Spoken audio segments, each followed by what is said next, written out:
In animated form, for 10 years, these characters have proved enormously popular. But this is the latest attempt at a concept being embraced by Hollywood.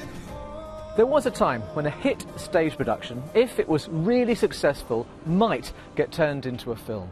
West Side Story, The Sound of Music, Grease, for example. But recently, that trend has been reversed. A successful film, if it's a real hit, might now get turned into a live show.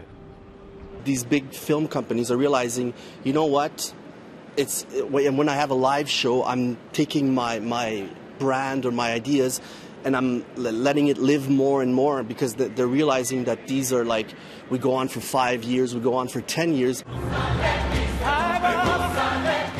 The most successful transfer from animated film to live stage show has been Disney's The Lion King.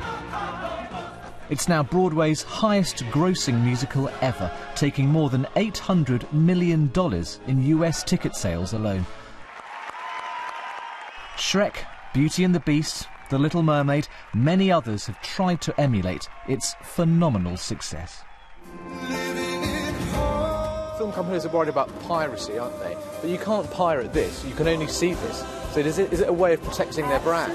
You can have like a DVD of the show, but you won't feel the experience if you're not here live, so it's a way to control piracy.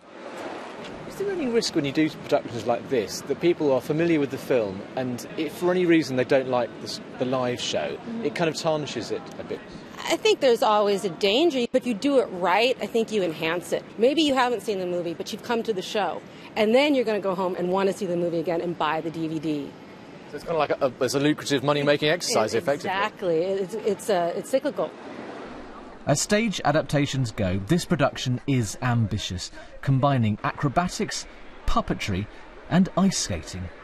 This character is one millions of kids are familiar with. How do you bring it to life on an ice rink?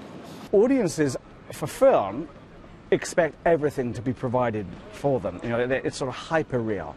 Audiences for theatre are familiar with there being boundaries beyond which you can't go. Gravity is an issue, which you don't have in animation. But audiences are familiar with making that step, I think. You know, they've seen puppets, they're familiar with them.